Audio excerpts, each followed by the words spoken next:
few weeks ago, on my way here, I was driving along listening to the radio when Carole King's song, Tapestry, began playing. It struck me then, as it has many times while listening to this song, how all of our lives are like a tapestry. Our lives are made up of bits and pieces of all the people we have met, all the experiences we have shared, and the emotions we have felt. All of the good and all of the bad, woven together to make something beautiful. I don't know about you, but I can certainly get a huge emotional connection to a song. Hearing certain songs take me back to those moments in my life when I was first listening to or first understanding the meaning of a song.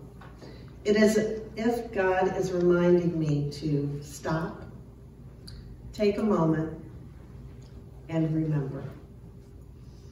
Well, hearing the song Tapestry took me straight back to my bedroom from my high school days. There I was listening to it on my stereo with my long hair, my aviator glasses, and my faded bell-bottom jeans that had a peace symbol patch sewn on, covering a hole in the backside. My mom hated those jeans. My mom thought they were far from ladylike, something that was very important to her back then. You know, it's funny how one day I put them in the laundry and they disappeared. Like most teenagers then, as well as now, I just knew I knew everything about everything. I have to laugh at that now because I had no idea how little I knew. New York Times best-selling author Anita Moorjani says, "In the tapestry of life, we're all connected. Each one of us is a gift to those around us, helping each other be who we are, weaving a perfect picture together." It is staggering to think of the hundreds, probably thousands of people I have met in my lifetime. Some for just a moment in time, and some who have stayed around for decades. Each and every one has had an influence, good or bad, on the person who stands here today. As the saying goes, people come into our lives for a season, a reason, or a lifetime.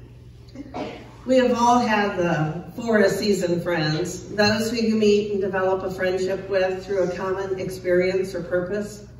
I think of my work colleagues, my college friends, friends I have met through different organizations I've been involved in, or neighbors. They are with us for a time, but with time we drift apart. We change jobs, develop other interests, or move on. No one is at fault. Life just gets in the way of staying connected. They were important to us for a time, but we seldom think of them now. Then we have the people in our lives for a reason. The reason they are in our lives may not be clear at the time, but in retrospect, we can see what they have taught us. I have had many friends like this. We have learned much from each other, been supportive of each other. We mattered in each other's lives. They have brought us some special lessons or understanding that we were missing. At one point in my life, I was active in a group called Impact. It's a group of people who teach women and men self-defense classes. I became an instructor in the organization. I know it's probably hard to believe now, but I was once pretty tough on the mat, facing those helmeted, well-padded assailants. The lessons I learned from the students and the other instructors about overcoming one's own demons was instrumental in helping me to find my own power and my own place in the world. One of the most significant experiences of my life was being by the side of a dear friend as she lost her battle to cancer. Her name was Anita Sorrentino. She was about 5 feet tall. She lived in a small apartment that would have made me claustrophobic, but it was just her size. Anita loved to play golf. She wasn't very good, and it took her forever to get around the course. When the group of us played, we usually walked, and with her short legs, Diana and I would constantly be stopping, turning around to see where she was. Well, this only made her stop, turn around to see what we were looking at. It was infuriating and hysterical. She was a talented floral designer. One of her proudest professional accomplishments was one year making the wreath for the Indy 500 winner. She later took up photography. She loved to photograph flowers in their natural settings. She used to say, "No one does flowers better than God." She never found that one person she sought so desperately to share her life with, but she abundantly shared her life with her friends. In late September of 1994, she was diagnosed with cervical cancer, and she died 11 weeks later. Wow.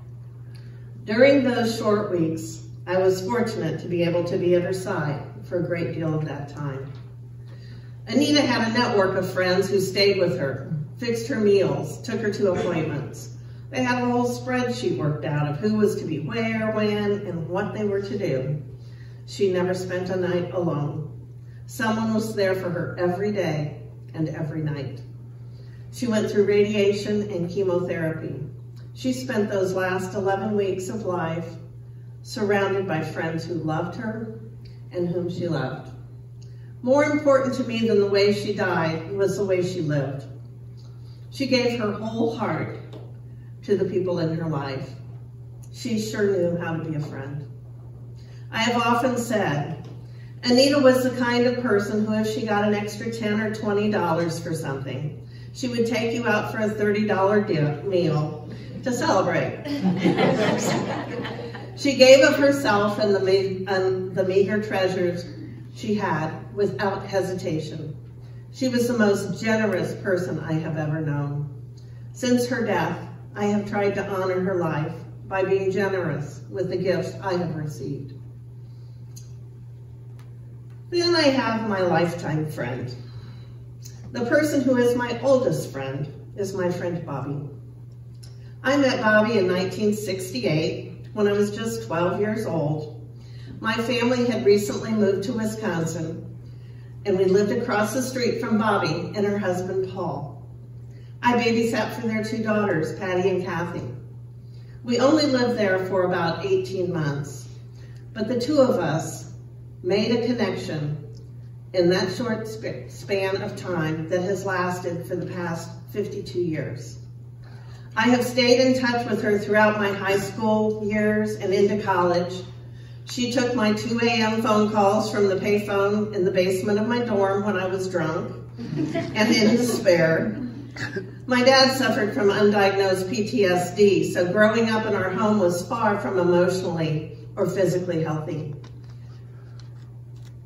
My parents ultimately divorced, but during this time, Bobby was the one stable adult that I knew. She was my lifeline through some very rocky times. Bobby and I have stayed in touch through the years, 5 decades now, that we have been friends. She is now in her 80s, and I know she won't be here forever. I no longer call her at 2 a.m. 8 p.m. is the cutoff. I am a better person because of her. Without her stable influence, I would probably have had a much more turbulent adult life. Just like everything else in life, my tapestry is not only light and positive, there is darkness as well. Not everyone in my tapestry has been kind and loving, but they are still threads of my tapestry because I have learned some pretty good lessons from them. These people have taught me who I don't want to be. As we all know, people who have been irresponsible with others, people who have been inappropriate or caused harm to others, have their own tapestry as well, with light and darkness. My hope for all of us is that we can find some gratitude for all the threads and the pieces of our lives, all the dark and the light, for they have all contributed to the beautiful people we are.